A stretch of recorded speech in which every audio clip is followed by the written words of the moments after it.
I already got somebody on, and I know I didn't notify my mods. So Roosevelt, if you come on, pardon me for not calling you or any of the other mods. I was at breakfast this morning, and I might as well tell you, across the aisle from me were some guys that were obviously mercenaries, and they were talking. I mean, for the most part, they sounded good morning, everybody. Today's the 19th of September, 2021. Welcome as you come in.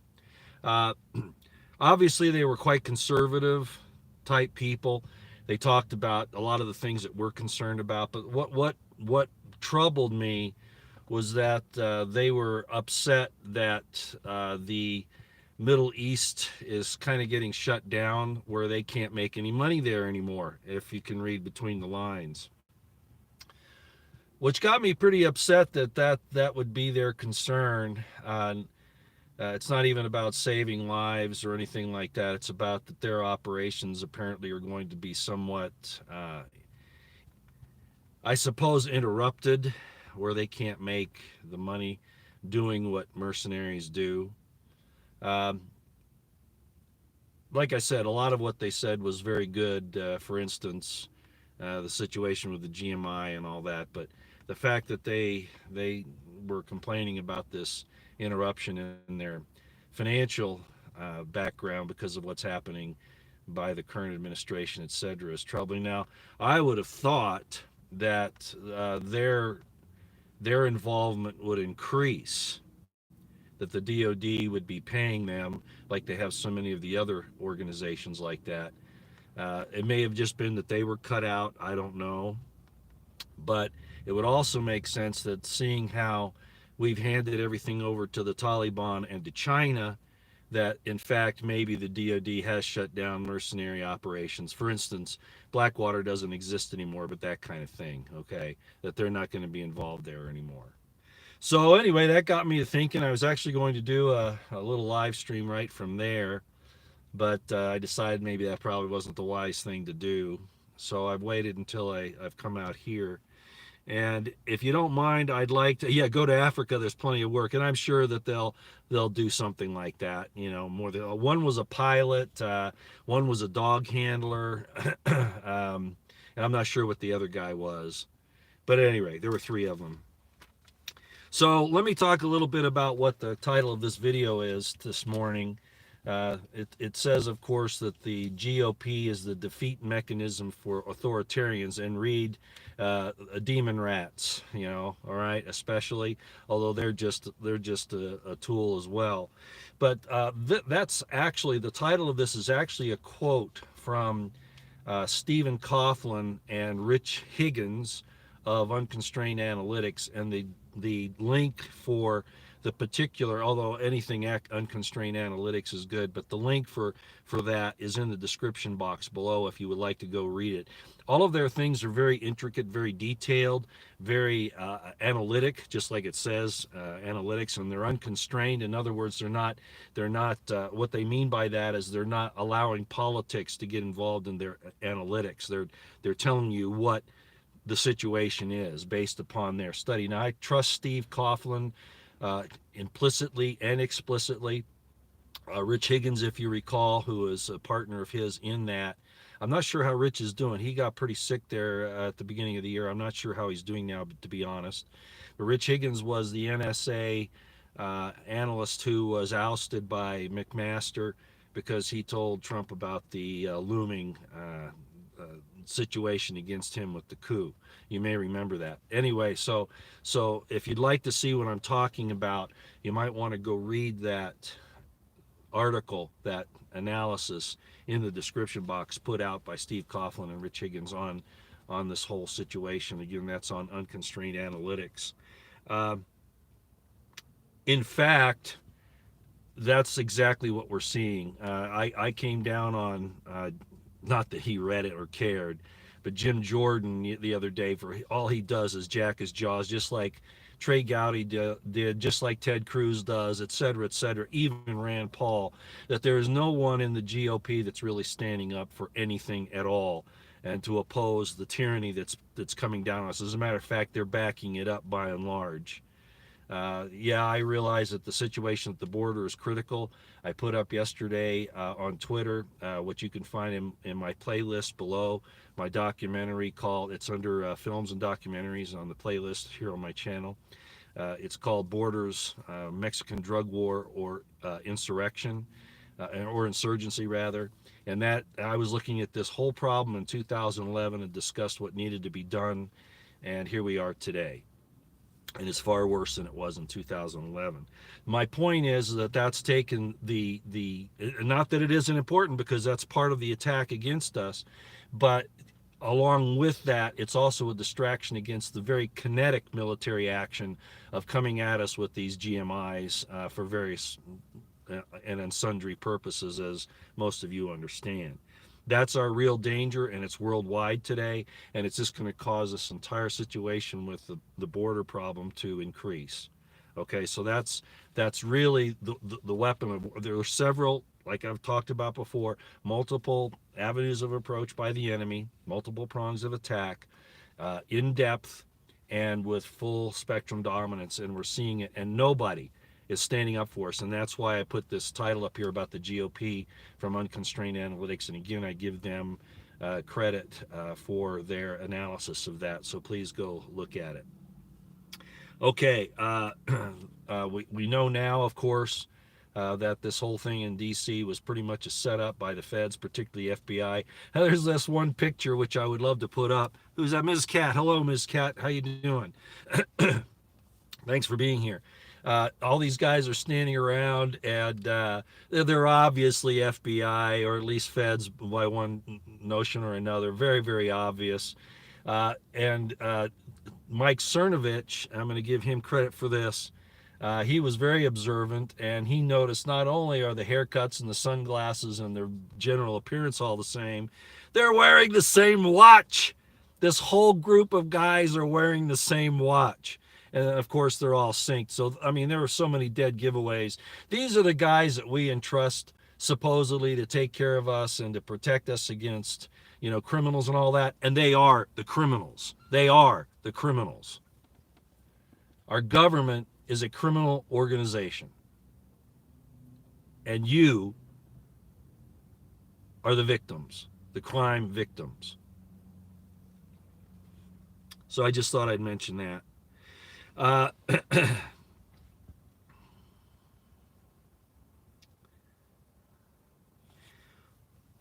Getting back to the GOP thing, the Montana governor and legislature have banned all of these GMIs, okay, in all shapes and forms. They cannot be mandated, okay?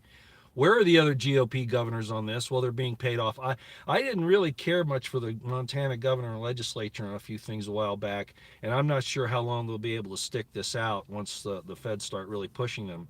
But where are all the other GOP governors standing up against this? They got to get together, ladies and gentlemen. Our one hope outside of God is that the states get together and stand, as at least as many as possible on the conservative side, stand together unified against this federal attack against American citizens, the American people. And I don't see it. There have been little anemic movements here and there. We know that there are about 27 states that are basically standing against Biden on this, but Biden's not the only problem. And I think we have too many Benedict Arnolds, for lack of a better term, too many Mark Millies out there in the GOP governors and legislatures that are pretending like they're concerned, but they're really not taking action. One of my examples, of course, is U.S. Representative Jim Gordon and his big mouth and not doing anything. He should be back in Ohio dealing with DeWine and the state legislature. They're convincing them to stand against his federal structure. And I don't think he's doing it.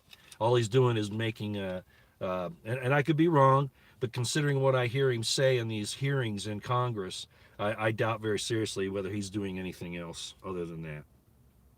So we need to have these GOP governors stand up against these mandates all across the board. I saw an interesting tweet this morning, and I think that we could get into this discussion, but I'm just going to mention it right now. We might bring it up again later. There's a lot of talk about the Antichrist, of course, and the man of sin being revealed, and the image of God, or the man of sin showing himself in the temple of God, showing himself that he is God, and forcing people to worship the image. And of course, I'm going along with that's everything that the GMI is. But what I saw today was kind of interesting, and it's very true. This person wrote, and I'm sorry I didn't actually copy down what their name is, but just to give them credit, they said, in all of the outbreak movies, all the pandemic movies, and they named some Outbreak, Contagion, The X Files, and I might add the one that Vincent Price was in called The Last Man on Earth, I think was the name of it. The savior in all those movies was a I almost said it, was an injectable, right? And you can read between the lines because I'm saying enough here. I don't want to give them too many things that the AI can home in on. Uh, but that's been the savior, and that goes along with the entire thing about the worship of man's own hands, the idolization. In other words, a real idol is what you create with your own hands and then worship it. That's a true idol, right? And that's so much forbidden in the New Testament. I've talked about that in my religion series, how they worship their AI, and now they're worshiping this thing as a means to their power. Okay, so this person made a good point. They're making this GMI the savior. I think that that's very possible, that that's what we're looking at, that is, again, it's just part of a system, but they're pushing it as the savior. They're pushing it as the image of God. They've even said it's a gift from God. They even say that they're the gods that are bringing it about. This gets very intricate, and I could get into the image of God in us, and what they're trying to replace that with their image as God in us. And I talked about that before. I think that's all very realistic, but I think we need to take a look at what this thing is and how they're toting it as our savior. Very interesting. It needs to be shunned 100% by everyone. Active resistance, not just passive.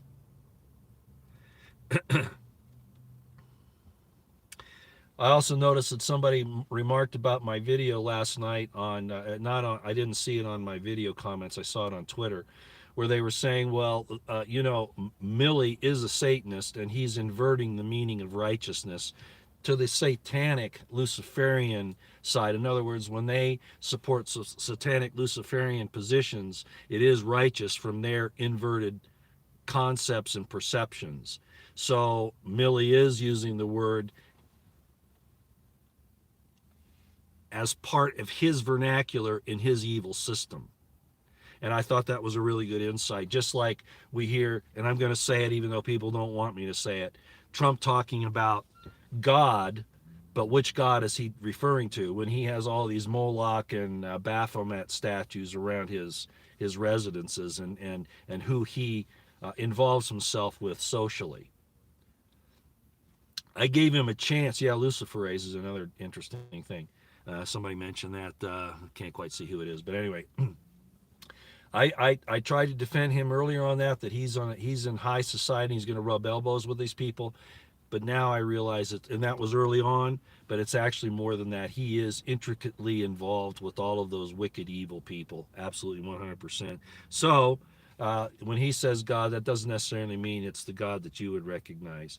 And there are all kinds of philosophical and religious things involved in this. I had a daughter that I was talking to the other day, and I'm not going to get into this in a whole lot of detail, but she was intelligent enough to kind of look outside the box, and she said to me, Dad, what if Noah was actually one of the bad elites? And I know this is going to tick off a lot of people, but try to understand that this is the type of thinking that we really need to start examining these days. What if Noah was actually like Rothschilds, and their idea was to kill off all of their competition so that they could take control of the earth? So what if all the people that Noah killed weren't really evil in the concept that we would consider evil, but the point that, for instance, Millie would consider evil, because anybody that stands against the satanic system is evil, and anybody who supports the satanic system is righteous. I'm not saying that's what the Bible is about, except on the Luciferian side, they use it as their playbook, and I think that's how they do view it. Okay, that is how they view it. So it's a very good insight on the account of my daughter looking at that and thinking outside the box. Again, I've said that the Bible is a playbook for the evil side as well as the good. It depends on what the fruits are. What the fruits are is what's concerned, or is what we should be concerned about. Okay. Also, I would like to have put in the description box, but I really wasn't able to. Most of the information has been taken off the internet. Fortunately, a few people saved it on Deagle.com, the whole population reduction thing. If you all have seen that, for instance, Deagle said that the population of the United States would be reduced to 100 million by 2025. And somebody made the point, and I'm going to emphasize it here, that that's the target date for the completion of eliminating approximately 250 million people in the United States. That's the completion date according to Deagle. So in other words, what the implication is, and it's going right along with what we're seeing, is that the depopulation is happening right now with the target date of the completion to 100 million, and it's going to be worse than that, of course, as we head on further down the line from that. But that they're in the process of doing that now, so you're going to start seeing this loss of life increase and increase and increase over the next few years. We're in the middle of it right now. It's not going to happen all at once in 2025. That's the target date. So they're doing it to us now. And there's plenty of stuff that you can look up on the internet. I would put it up here, but it just gets to be too much. Where people that are intelligent enough to study this are actually calling it out as to what it is. Find it for yourself. If you're somebody that believes that the government's your God and that they're going to take care of you, well, I can't help you. Okay, I can't help you. But those who have the intelligence and the foresight to look and see what's going on, there's plenty of information out there that'll show you that that's what this whole thing is. And now we know they even claimed that this thing was the software of life, right? So you need upgrades, just like you do with Microsoft software, right? To have upgrades to keep everything working down the line. And now we have multiples of these GMIs, and they're calling them by different names, but you can read between the lines and you know what I'm talking about. So the point is, back in the 60s, I remember, I think it was the 60s, when I was in junior high, I believe it was, and I've talked about it before, there was the exercise that they presented to us because we were the baby boomers, right? And they said, hey, what are you going to do if you're on a boat and you only have enough water and food for 3 people, but you've got 5 people? Who are you going to decide to kick off your little lifeboat? Well, that was all preparation to what we think today. So this thing has been planned for a long time, and they planted those seeds in us back then. You could say, well, that's not really what it is, but unfortunately, it definitely applies. And the fact is that they are eliminating people because there is no. They don't want to share their wealth with you. They promised you the social safety nets. They promised you your pensions. You worked hard all of your life, and now they're going to steal it all from you and kill you so that they don't have to pay you. This is theft. This is murder for gain, which is exactly what Cain did in the whole situation in Genesis. He murdered for gain. Murder's bad enough, but when you do it for gain, you're destroying people at so many levels. And that's exactly what these people are doing, which proves that they're the seed of Cain that think like this. Remember, by your fruits you shall know them. Jesse of BP Earthwatch gave an excellent review yesterday of what it means to be born again, and I'm not going to take a whole lot of time on that. I think he's right. You can look it up in the Greek and see that born again means primarily born from above. But the fact of the matter is that it's even more specific than that. It's actually talking about who is God's seed and who is Cain's seed. I'm just going to put it out that way. And also, being born from above means you were born in heaven before. You were born there, and you were brought here, and then you'll be taken back there. And I'm not going to get into the details. I don't really know how it works, but apparently it's if it's what I think it is, it's something really wonderful to look forward to those of us who who have these things written in our hearts and minds. I'm not saying we're perfect. No way. By far, I'm not perfect. If I told you about my dark side, it would probably scare the hell out of most of you. Okay?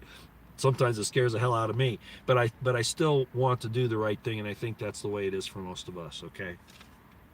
That are on here. There are exceptions, of course, the trolls, etc., etc.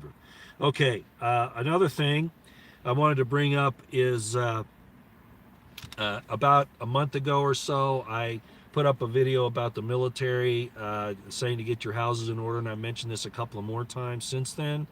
And a lot of people are saying, well, where is it? It's not happening. It is happening, ladies and gentlemen. Every day there's more information on the shortages and the supply chain being broken down. But I want to hasten that there's more to it than that. You military people out there in particular that are watching this. You're being attacked right now that if you will not accept this mandatory GMI, you're going to face disciplinary action up to and including courts martial, right?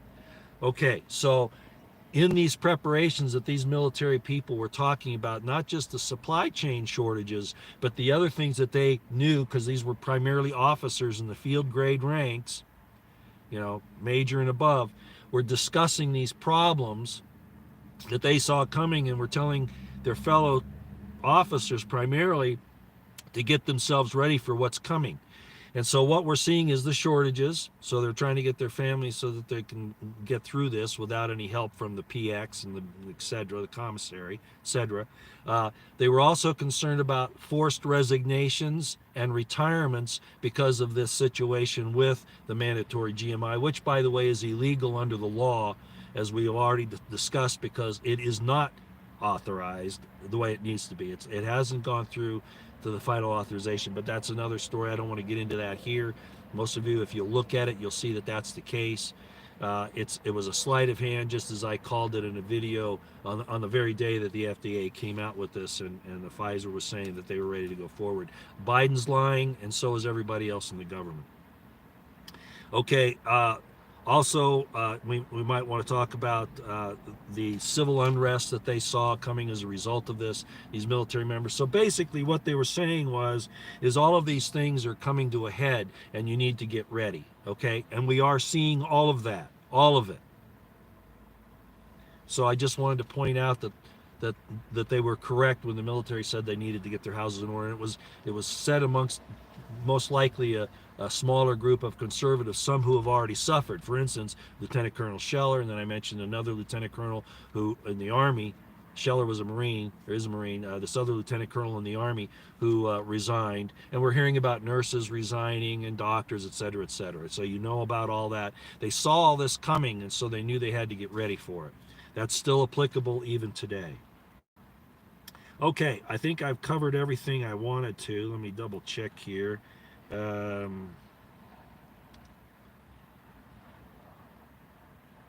Yeah, I think I did. Wrote it on my restaurant receipt from breakfast this morning. That's pretty much all I've got. This is 21st century kinetic warfare. They're not moving armies around. They're attacking you by means of silent weapons for quiet wars, or maybe it's quiet weapons for silent wars, whichever. It really is like that, with the end result shown by Deagle that they're going to take out, just in the U.S., over 2/3 of the population. And they're going forward with it. And the GOP, just like Stephen Coughlin and Rich Higgins have talked about, and I don't have a close association with those gentlemen. Rich Higgins and I had personal conversations. He got a little upset at me at one point because he thought I was talking about the government, the U.S. Military doing some strikes, which was not what I was saying. I was saying that we had the ability to do that. But regardless, then he got sick, and I haven't really gotten back with him. But both of those gentlemen are very, very well versed. They understand the world situation, especially the political situation in the United States, and that we have been played with a false paradigm, false left-right paradigm, that everybody up there is actually against us. I don't care who they are. I am even suspect of Rand Paul at this time, because he will not come out against this lethal attack on us with these GMIs. And the same, of course, with Trump, who's been pushing this thing the whole time. They are not your friends. They are not your allies, and they are not godly in the way that they are handling that. I don't care if they are afraid. Being fearful and not telling somebody that somebody's going to kill them is, in the end, an accessory to a murder. If you know it's going to happen under criminal law and you do nothing to try to stop it, you are an accessory, at the very least, after the fact. So that's what they are. So they are criminals against you. Every jack last one of them. Every jack last one of them. All right, that's all I got for everybody. Again, it's kind of bright out here, so I can see the chat, but I really got to go do some other things. But I wanted to put that out this morning. Plus, I thought you'd like to enjoy seeing all these injuries on my face again. Yeah, they're for real. They're slowly getting better, just so you know. A couple of them, because like the one on my lip here, because you use your lips so much, you move them so much, they have a hard time. Yeah, especially my lips, right? I'm always jacking my jaws, right? I mean by eating and, whatever, drinking and whatever, all those things cause those tissues to be pulled, and so the healing process takes longer. But we're getting there, okay? We're getting there. All right, thanks everybody for coming. I appreciate it. Oh, one last thing. Last night I asked Roosevelt to kick a guy by the name of Mike Hunt off the chat. About 4 or 5 years ago, that same guy came on, and he presents himself as a conservative, pro-Trump type guy, okay? And when he came on, it was on a live stream that I did about 5 or 6 years ago, maybe not quite that long ago, but something like that. I remember it was in the evening. He came on, and I really went after him.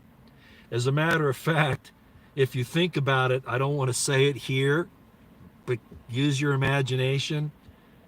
His name was Mike Hunt.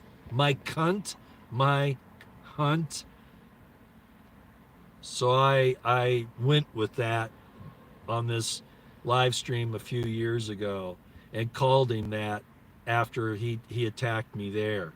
Okay, and he tried to do it again last night, and I knew I'd heard his name before, and that's why I told Roosevelt to get rid of him. So I'm not. I think that's his real name, but even if it isn't, it fits for what he is.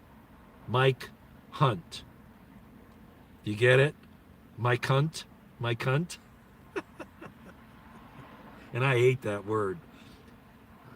I saw Bettina use it, Nancy Morgan Hart use it on Twitter once with a lady that continually was attacking what she was saying, and finally she called her that name. That's kind of, that's okay. Women could do it. I've never used it ever, and I probably never will.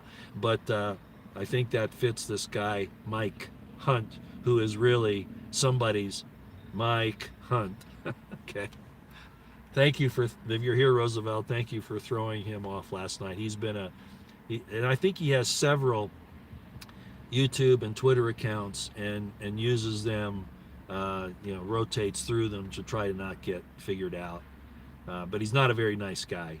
He's got some real problems, and there are a lot of people that pretend to be conservatives that are not, that out there that are actually infiltrating you and trying to influence your mind. You could say I'm one of those, but I have a history now of 4 decades of where I stand and how I am and how I go for personal liberty and how I don't trust the government. I've got 4 decades of that, not just since my YouTube channel started. And anybody that checks me out, whether you agree with my former lifestyle or not, doesn't matter. I can prove where I've been and where I've stood all of that time.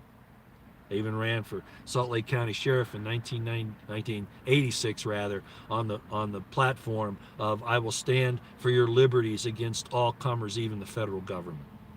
Okay, so I've been around. I've got that track record. All right, everybody, I gotta go. I hope you have a great day. I'm gonna have to. Sorry about that. I forget that when I do this, it kind of makes it hard to turn this thing off. So here we go. Y'all take care.